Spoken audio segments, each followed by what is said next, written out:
Yan mga idol, kain tayo. Nagluto naman si Mrs. ng pepper steak. Atay siya mga idol. Yan, dami namang kanin ating makakain. Mauubos. Pag masarap talaga magluto yung Mrs. mo, tataba ka talaga.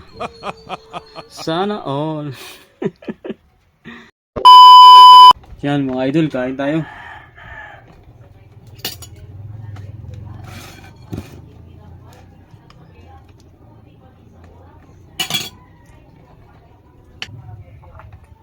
Atay mga idol.